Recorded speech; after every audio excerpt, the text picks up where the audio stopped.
ay pinili ng ating Diyos upang sumamba sa lugar na ito.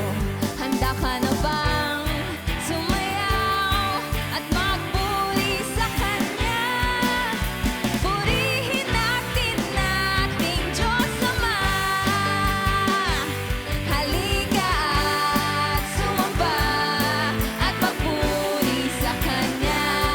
Itaas mga kamay, sabay-sabay, hallelujah!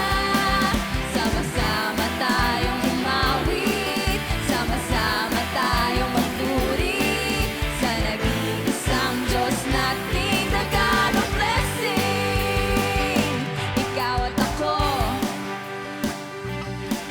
ay pinili ng ating Diyos upang sumamba sa lugar